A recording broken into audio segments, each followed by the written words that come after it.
नमस्कार, news state MPCG में आपका स्वागत है। मैं हूं दीप्ति चौरसिया।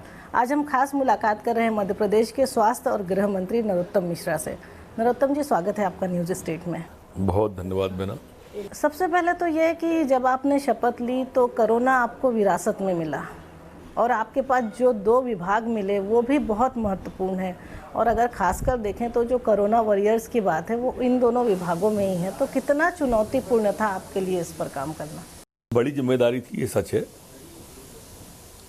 और पार्टी ने विश्वास किया, माननीय मुख्यमंत्री जी ने विश्वास किया, शीर्ष नेतृत्व ने विश्वास किया कि मैं उस जिम्मेदारी पर खरा उतर सकता हूँ।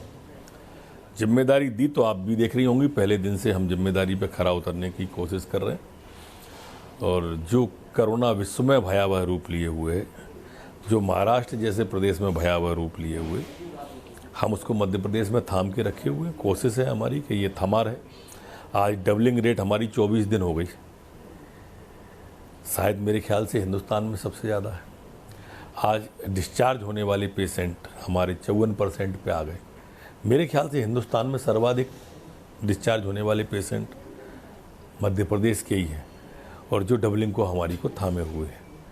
तो जो भयावहता WHO या अन्य संस्थाओं की रिपोर्ट से आई थी कि जून में ये पीक पे होगा, और आशंका और शंका देने वाले ने तो यहाँ तक कहा था कि मध्य प्रदेश में 80,000 केस हो जाएंगे।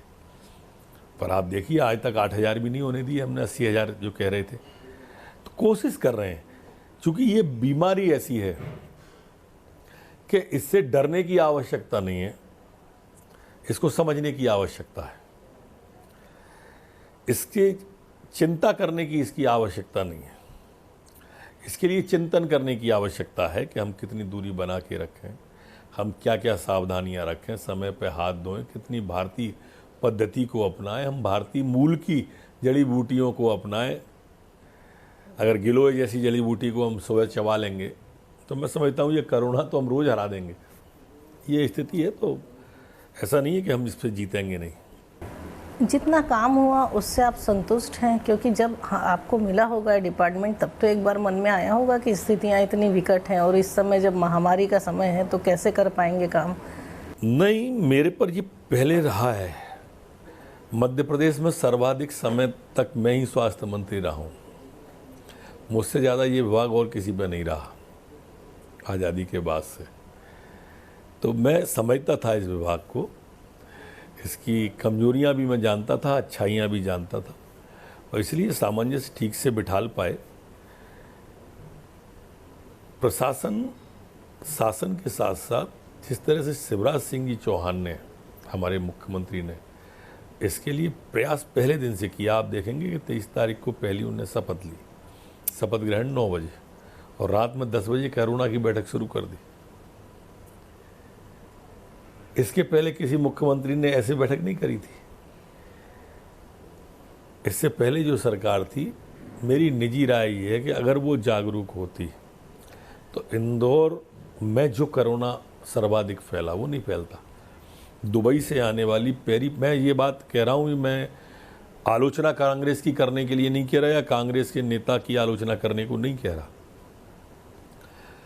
आप इंटेलिजेंस की रिपोर्ट उठाएं, उन्हीं की सरकार के टाइम की रिपोर्ट है कि दुबई से जो फ्लाइट आई, अगर उसमें जो जमाती लोग आए उनको उस समय एग्जामिन कर लिया होता, उनका परीक्षण कर लिया होता, उनकी जांच हो गई होती, उन्हें क्वारंटाइन कर दिया गया होता, तो शायद इंदौर की इतनी ख़राब हालत नहीं होती। और इंदौर की ख़राब हालत नहीं होती तो मध्य प्रदेश में, भोपाल में कोरोना आया तो इंदौर से आया, खंडवा में कोरोना आया तो इंदौर से आया, बुरहानपुर में आया तो इंदौर से आया, उज्जैन में आया तो इंदौर से आया, यहाँ तक कि डबरा में आया तो इंदौर से आया। पूरे मध्य प्रदेश में इंदौर ने वो कर दिया।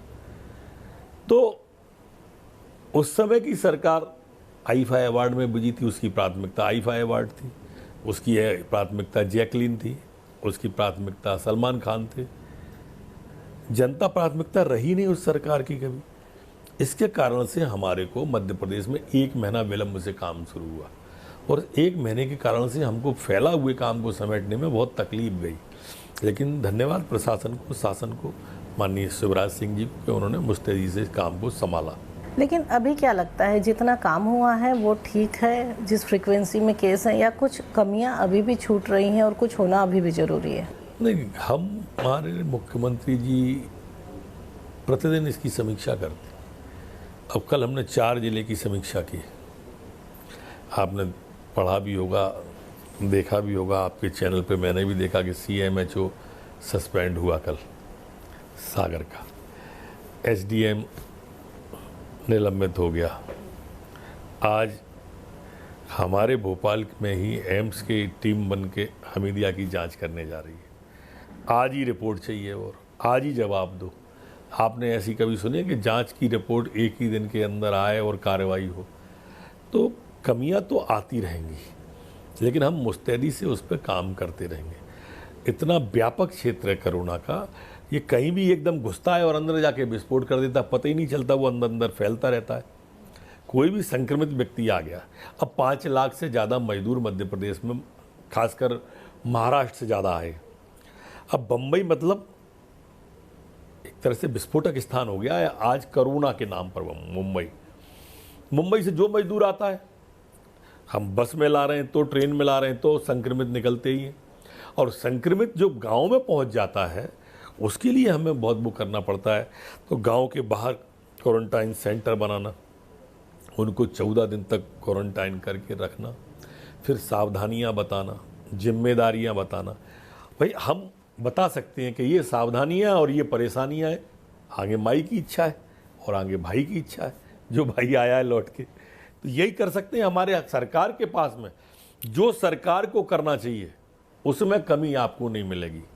हमारे पास वेंटिलेटर पर्याप्त हैं, हमारे पास ICU के वार्ड पर्याप्त हैं, हमारे पास बेड पर्याप्त हैं, पलंग पर्याप्त हैं, अस्पताल पर्याप्त हैं, चिकित्सा उपकरण, दवाइयाँ सारी पर्याप्त हैं। जब सब चीज़ें पर्याप्त हैं तो हमारी ओर से कोई कमी नहीं है। हमने तो फीवर क्लिनिक तक खोल दी है कि मान लो आपको लगता है कि हम जो है ना कोरोना की जांच से घबराहट होती है, या हमारे घर में लोग हमें अछूत मानने लगते हैं, या एक दूरी मेंटेन करने लगते हैं, लोग हमको टच करने से भी परहेज करते हैं, भैया आप फीवर क्लिनिक पर जाओ, जांच की ज़रूरत नहीं है। वो डॉक्टर अपने आप बता देगा कि आपको कोरोना जांच करानी चाहिए कि नहीं करानी चाहिए, आपके अंदर वो सिम्टम है या नहीं है। मध्य प्रदेश हिंदुस्तान का ऐसा प्रदेश है जो हर जगह फीवर क्लिनिक अलग से खोल रहा है, सिर्फ इसलिए कि भाई वहाँ या नहीं तो यहाँ, या नहीं तो यहाँ, कहीं से तो भी आओ, लेकिन सुरक्षित और स्वस्थ आप अपने घर पर रहो। आपके हिसाब से संसाधन बहुत है, मेहनत भी बहुत हो रही है, काम भी हो रहा है और काफ़ी हद तक कंट्रोल है, और डबलिंग अब 24 दिन की हो गई है। लेकिन मध्य प्रदेश में क्या वजह रही कि शुरुआत से ही, मतलब हम मार्च एंड से ही देख लें, ऐसी कोई जगह नहीं रही जो संक्रमित नहीं हो या संक्रमण से अछूती रही हो। हेल्थ डिपार्टमेंट पूरा संक्रमित हुआ, पूरा बंद करना पड़ा कुछ समय के लिए। उसके बाद पुलिस डिपार्टमेंट पूरा संक्रमित हुआ, कहीं ना कहीं कम्युनिटी स्प्रेड भी हुआ, भले कम रहा लेकिन जो हॉटस्पॉट बने उनमें कम्युनिटी स्प्रेड भी देखा गया। इंदौर जैसे शहरों में कंट्रोल नहीं हुआ, उज्जैन जैसे शहरों में कंट्रोल नहीं हुआ, और अब राजभवन भी कंटेनमेंट एरिया बन गया। 2 बात आपकी जिनका मैं भी जवाब देना चाहता था। स्वास्थ्य विभाग और पुलिस विभाग, ये दोनों विभाग मेरे पास हैं, और दोनों ही विभाग ऐसे हैं जो फील्ड में काम कर रहे हैं, और दोनों ही विभाग ऐसे हैं जो सर्वाधिक संक्रमित हुए, और दोनों ही के संक्रमित होने का परिणाम ये है कि मेरा दोनों अधिकारी और कर्मचारी फील्ड में तैनात था। ये इस बात का द्योतक है कि मेरे कर्मचारी ने अपनी जान पर खेलकर लोगों की जान बचाने की कोशिश की। मैं अधिकारी और कर्मचारी दोनों की बात कर रहा हूँ, मैं भी दोनों की बात कर रहा हूँ। मेरे यहाँ पुलिस का अफसर शहीद हुआ है, मेरे यहाँ पुलिस का अफसर शहीद हुआ है, मैं अधिकारी की भी बात कर रहा हूँ, मैं कर्मचारी की नहीं, मैं कर्मचारी अधिकारी। मेरी सिस्टरें जो है नर्स हैं, वो भी जान पे ही खेलती है ना। मेरा पुलिस का जवान अगर एप्रिन पहन के, पूरी की पूरी पहन के 48 डिग्री और 45 डिग्री में अगर खड़ा हो जाता है तो जान पे खेल रहा है। चक्कर आ जाए हमको पहन लेंगे तो मैं तो उनको वंदन करता हूँ न्यूज स्टेट के माध्यम से। आदरणीय दीप्ति चौरथिया जी से कहूँगा कि मेरे हाथ जोड़े हुए फोटो उन तक जरूर पहुँचाएँ, मेरी उन नर्सों के पास, बेटियों के पास, और मेरे पुलिस वाले जवान भाइयों के पास, कि वंदनीय हो आप, अभिनंदनीय हो कि अपनी जान पर खेल कर हमारी जान बचा रहे हो आप। स्वाभाविक रूप से कोरोना का एक चक्र है, जब आप जन संपर्क में रहेंगे तो वो आएगा ही। कहाँ तक बचोगे और कितने दिन बचोगे? आखिर 90 दिन हो गए उनको सड़क पर खड़े हुए, 22 मार्च को जनता कर्फ्यू लगा था, उसके पहले से वो सड़क पर खड़े। जब से कोरोना की आहट शुरू हुई, फरवरी से तेज आहट शुरू हुई, तब से वो जवान सड़क पर खड़ा है। आप रात में जाओ तो, दिन में जाओ तो, फरवरी की सर्दियों में जा रहे थे तो खड़ा है, जून की गर्मी में जा रहे हैं, मई की गर्मी में जा रहे हैं तो खड़ा हुआ है। आखिर इंसान है, इंसान तो है ही ना, उसकी भी अपना परिवार है, उसका अपना घर है। घर नहीं जा सकता, वो ड्यूटी से हटता है तो क्वारंटाइन कर दिया जाता है। उसके बाद फिर वो हमारी बेटी नर्स है, डॉक्टर है, वापस आ जाते हैं। अब ये जान पे खेल रहे हैं, इसलिए मैं तो वंदन करता हूँ। ये कहीं भी पहुँच सकता है, राजभवन नहीं, कहीं मुख्यमंत्री आए हैं चपेट में, इसी देश के आए हैं। ये चीज़ ऐसी है, मैंने बताया ना कि ये अभी टेबल पे हाथ उसने रखा और चला गया, और मेरा हाथ आया वो आ गया। तो इसका चक्र ऐसा है। इस चक्र को तोड़ने के लिए तो माननीय प्रधानमंत्री जी ने 2 गज की दूरी की। और मैं ना, इस सदी का जो महापुरुष है ना, वो नरेंद्र मोदी है, जिसने जो कंसेप्ट लेके आया लॉकडाउन का, जो कंसेप्ट लेके आया जनता कर्फ्यू का, आज अगर वो नहीं होते और ये कंसेप्ट नहीं आता, आज विश्व के अंदर हमारे कंसेप्ट को सहारा आ गया, विश्व के अंदर हमारा फॉलो किया गया। ये एकमात्र ऐसा नेतृत्व भारत को मिला है सदियों बाद कि ये विश्व गुरु की तरफ भारत को ले जा रहा है। हमारे सूर्य नमस्कार को तब भी सराहा गया और विश्व के अंदर अपनाया गया। हमारा काढ़ा हमारा, जो हमारे मुख्यमंत्री जी ने 2 करोड़ भी बांट दिया है, वो गिलोय का ही काढ़ा बोल रहा हूँ मैं। आज विश्व के अंदर डिमांड है उस काढ़े की। हमारी भारतीय संस्कृति, भारतीय पद्धति पहले से ही हाथ मिलाने को मना करती थी, वो प्रणाम को ही बात करती थी, आप प्रणाम करो। आज पूरा विश्व प्रणाम पे ही आ गया। हमारे यहाँ पर्दा प्रथा थी बहनों बेटियों के अंदर, हमारे यहाँ पूरे सब साफे बांधे जाते थे, टोपी लगाई जाती थी। पहले से भारतीय संस्कृति में साफा, टोपी, पगड़ी, जो भी उसका शब्द और नाम देना है, अलग अलग जगह पे वो अलग अलग रूप में बांधी जाती थी। मारवाड़ियों में अलग थी, महाराष्ट्र में अलग थी, राजस्थान की अलग थी, सबकी अलग थी, प्रकार थे। लेकिन सिर ढकना हमारी संस्कृति में था। घर के अंदर हाथ धो के, पैर धो के, जूते बाहर उतार के हमारी संस्कृति में था। हमें वो संस्कृति अपनानी ही पड़ेगी। ये हमारे प्रधानमंत्री जी ने संदेश देके सबको समझा दिया, और आज यही कारण है कि सारा विश्व हमारा अनुसरण कर रहा है। इसमें 2-3 चीज़ें जो कोरोना वर्जस थे, हेल्थ डिपार्टमेंट के लिए तो हम कह सकते हैं कि भाई उनका काम है लोगों की हेल्थ देखना, या उनकी सर्विसेज में ये था। लेकिन अगर हम बात करें पुलिस डिपार्टमेंट की, तो पुलिस तो 24 घंटे 24/7 सड़क पे रही, सिर्फ लोगों को ये बोल के अंदर करने के लिए कि आप बाहर आओगे तो आपकी जान को खतरा है। तो क्या इनके लिए सरकार अब करेगी कुछ नया, कुछ खास इनको इनकी इन ड्यूटीज़ के लिए दिया जाएगा? लाखों मजदूर आ रहे हैं, ट्रेन उतरती है पूरी और ट्रेन में चढ़ते हैं पूरी, व्यवस्था कौन देखता है? कहाँ, जहाँ भी। आज महाराष्ट्र से प्रतिदिन 50-50 हज़ार लोग हमारे बॉर्डर पे आए। मैं दतिया से हूँ, दतिया यूपी का बॉर्डर है। सड़क पे सोते रहे लोग, 25-25 हज़ार लोग। यूपी ने उस समय घुसने को रोक दिया। एमपी के अंदर हम खाना खिला रहे हैं, हम पानी पिला रहे हैं, कर तो पुलिस ही रही थी ना उनकी व्यवस्था। तो स्वाभाविक रूप से पुलिस संक्रमित होगी, और इसलिए हमने सोच रखा है उस पुलिस के लिए। आपने देखा होगा कि जो शहीद हुआ उसकी भी नौकरी, उसको वो देना। उस उज्जैन वाली बिटिया हमारी, उसकी बेटी को हमने थानेदार बनाया। हमने प्रस्ताव भेजा हुआ है उनकी क्रमोन्नति का। हमने उनके लिए लगातार जो हो सकता है उन पुरस्कार स्वरूप भी हम सब करते जा रहे हैं। लगातार कई चीज़ें प्रोसेस में जो आने वाले दिनों में सामने आएंगी। अच्छा, अब इसमें मजदूरों को लाखों की संख्या में लाया जा रहा है, तो अभी मजदूरों की क्या व्यवस्था हुई? कितनों के टेस्ट हो चुके हैं, और उनमें से कितने ऐसे हैं जो अभी संक्रमित निकले हैं, और उनका ट्रीटमेंट के लिए क्या हो रहा है? मतलब उनको क्वारंटाइन करा है, क्या है? अभी तक 5,45,000 मजदूर आए हैं। प्रवासी मजदूरों को हम बसों से लाए हैं 3,72,000। 130 ट्रेनें चलाई हैं, 1,63,000 हम उस पर लाए हैं। हमने 750 से 850 बसें जो बाहर की प्रदेशों के मजदूर थे उनको भी सीमा से लेके सीमा तक छोड़ने के लिए 750 बसें लगाई हैं, जो हमने सीमाओं पर भेजे जा चुके हैं। वो 4,15,000 हैं। प्रवासी मजदूर 400 संक्रमित पाए गए। अब इसमें एक चीज़ कि कोरोना में जब से ग्रीन और रेड जोन किया है, तब से ये सुनने में आ रहा है कि कुछ जो ज़िले हैं उन जिलों में टेस्ट एकदम से कम कर दिए हैं, इस वजह से कि ऐसा नहीं हो कि हमारा डिस्ट्रिक्ट फिर रेड जोन में आ जाए। ऐसा बिल्कुल नहीं करेंगे। और ये कोई अगर भ्रम फैला रहा हो तो बहना ये मानना कि हम टेस्ट ना भी करें तो जो बीमार होगा वो तो अस्पताल आएगा या मरेगा, दुखद निधन होगा उसका, और मरेगा तो उसके तो स्थान कब्रिस्तान मरघटा वहाँ जाने के हैं। ये चीज़ छुपने वाली नहीं है। इसलिए मेरे टेस्ट लेने या न लेने से रोगी नहीं रुक सकता। और वो रोगी आज जनता के अंदर इतनी जागरूकता आ गई है कि अगर कोई इस तरह से खांसता और छींकता मिलेगा तो लोग खबर कर देते हैं। अब तो ऐप डाउनलोड होने लगी आरोग्य सेतु डाउनलोड, वो पहले से भी सिग्नल देने लगा है। ये सब बातें छोड़ भी दें तो गांव के अंदर इतनी जागरूकता है कि गांव के अंदर मजदूर को नहीं घुसने दे रहे लोग, बैरिकेड्स लगा दिए। आएगा तो गांव के लोग बाहर रोकते हैं और गांव के लोग खबर करते हैं जिससे गांव में नहीं फैल जाए ये रोग। तो इसलिए अब ये कहना नहीं कि मैं टेस्ट लूँगा नहीं और हमने अपनी संख्या कम दिखाने को, ये सिर्फ और सिर्फ क्षुद्र मानसिकता के लोग और भ्रम फैलाने वाले लोग हैं। और हम सबको इस बारे में जागरूक होना चाहिए। चलिए, कोरोना का रोना है, लेकिन इसके बाद भी मध्य प्रदेश में चुनाव तो होना है।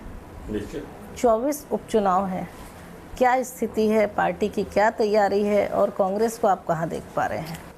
इतना कलह है कुलीनों के कुनबे में और इतना झूठ बोल उन्होंने कि जनता उन्हें जिताएगी नहीं। काठ की हाड़ी एक ही बार चढ़ती है, चढ़ ली। 2 लाख का कर्जा 10 दिन में माफ कर देंगे। उनके राष्ट्रीय अध्यक्ष बोल के गए थे, मैं नहीं बोल रहा, मध्य प्रदेश में बोल के गए थे। और 10 दिन में अगर मैं माफ नहीं कर पाया तो मुख्यमंत्री बदल दूंगा। वो 10 दिन में तो मुख्यमंत्री नहीं बदल पाया, पर मुख्यमंत्री ने राष्ट्रीय अध्यक्ष बदल दिया था उस समय का, राहुल गांधी। और चूंकि राहुल गांधी मुख्यमंत्री नहीं बदल पाया था तो फिर बाकी कांग्रेसियों ने मुख्यमंत्री को बदल दिया। कांग्रेस में तब भी हमने कहा था कि ये अपने बोझ से गिरेगी और गिरी। हम आज भी कह रहे हैं कि ये एक भी सीट जीत जाए तो बहुत बड़ी उपलब्धि होगी कमलनाथ जी की, बड़ी। कमलनाथ जी वर्तमान में मध्य प्रदेश में निर्वासित जैसा जीवन जी रहे। आदरणीय राजा जी दिग्विजय सिंह जी समाधिस्थ हैं। ये दोनों एक उम्र पे आ गए हैं, पूरी कांग्रेस एक उम्र पार कर चुकी है। अब इन तिलों में तेल नहीं है कि ये चुनाव जिता पाए। नहीं, केवल ये कि एक उम्र पे आ गए कहते हैं, अनुभव भी बहुत काम आते हैं। और कहीं ना कहीं इतने देखा दोनों का अनुभव, अपन ने सरकार नहीं बची, दोनों का अनुभव था। एक मैनेजमेंट गुरु थे, एक तो कहते थे बड़ा अनुभव है, मैनेजमेंट गुरु है। अपने घर को ही नहीं संभाल पाए और जमाने भर में मैनेजमेंट गुरु है। अपनी बिगड़ी बना ना सके हम और जमाने भर के घड़ी साज हैं हम। नहीं, लेकिन एक बात ये भी है कि ज्योतिरादित्य सिंधिया के बीजेपी में आने से कहीं ना कहीं बीजेपी में एक खेमा ऐसा भी है जिसको साइडलाइन होना पड़ा या जिनको बैक सीट पे जाना ऐसा कौन सा खेमा है मेरा जो साइडलाइन हो गया? भाजपा ऐसी पार्टी है कि ये इसमें बहुत बड़ी क्षमता है समाजहित करने की, इसलिए ऐसी बात नहीं है। और माननीय ज्योतिरादित्य सिंधिया जी का जो पिंड है ना, मूल, वो भाजपा का ही है, वो संघ का ही है। राजमाता साहब हमारी जनसंघ की संस्थापक सदस्यों में से एक थी, अम्मा महाराज जिन्हें हम कहते थे।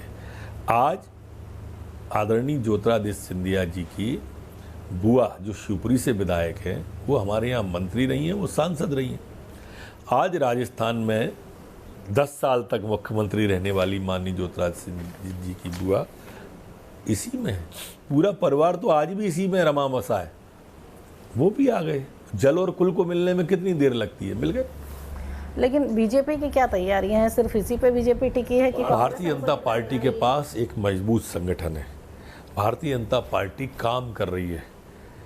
ये जो लोग कहते थे कि खजाना खाली है, खजाना खाली है, कांग्रेस पूरे 1 साल यही कहती रही। और हम आए और हमने उनको 29,990 करोड़ रुपया बीमा का दिलवाया किसान। हमने 16,000 रुपया करोड़ का गेहूं खरीदा और किसान के खाते में पैसा पहुंचाया। हमने जो है ना, आज उनके खाते में मनरेगा की मजदूरी से लोग काम कर रहे हैं और मनरेगा की मजदूरी के खाते में हम लगातार उनके खातों में पैसा पहुंचा रहे हैं।